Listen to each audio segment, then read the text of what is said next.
Pengakuan J tikam Bribka Las hingga tewas, kesal istri tak kabari keponakannya itu menginap di rumah.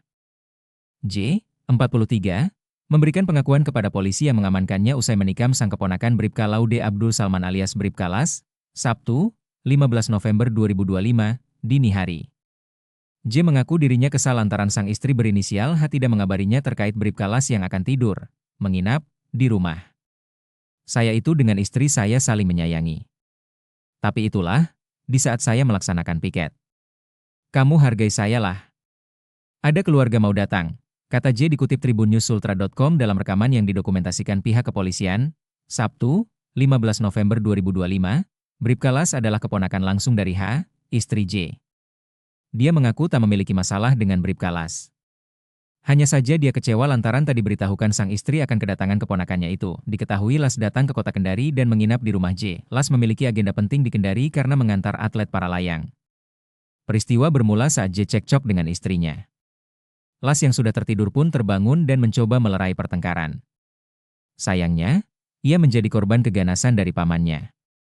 Saat polisi mendatangi pelaku, tubuh Las sudah terbujur di ruang tengah rumah J.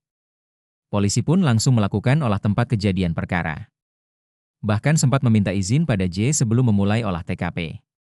J nampak pasrah, setelah sempat melakukan negosiasi dengan pihak kepolisian.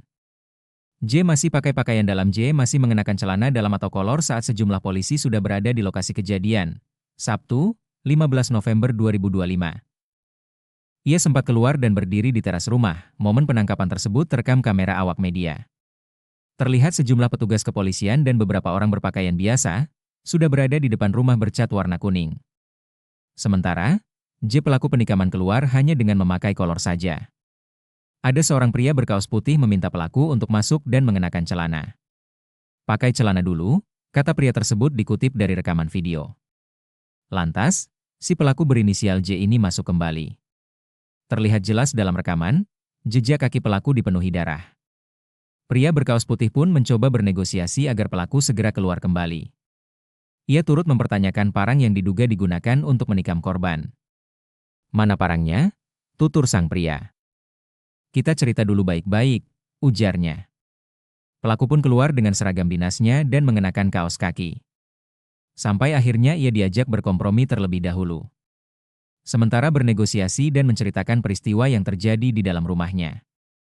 Perlahan polisi pun masuk rumah yang menjadi saksi bisu tewasnya Bribka Las.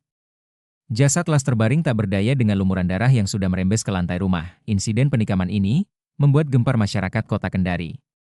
Kronologis kejadian peristiwa berdarah itu terjadi di Lorong Merak, Jalan Budi Utomo, Kelurahan Mataiwai, Kecamatan Wawua, Kendari, Ibu Kota Provinsi Sultra. Dari keterangan H, istri pelaku kepada kepolisian, saat kejadian dia sedang beristirahat dengan anaknya V di rumah tersebut, Sabtu sekitar pukul 00 dini hari. Suaminya J, ASN salah satu institusi pulang selepas dari piket jaga di markasnya. J yang saat itu dibawa pengaruh minuman beralkohol terlibat cekcok dengan H dan anaknya Vidi. Dalam rumah, J sempat ingin menikam anak dan istrinya H. Bribka Las, keponakan H, yang juga berada di dalam rumah tersebut mendengar keributan itu. Korban sempat melerai pertengkaran tante dan pamannya. Dia lalu meminta H dan V keluar dari rumah untuk mengamankan diri. J malah berbalik menyerang Bribka Las dengan menggunakan badik hingga korban tewas.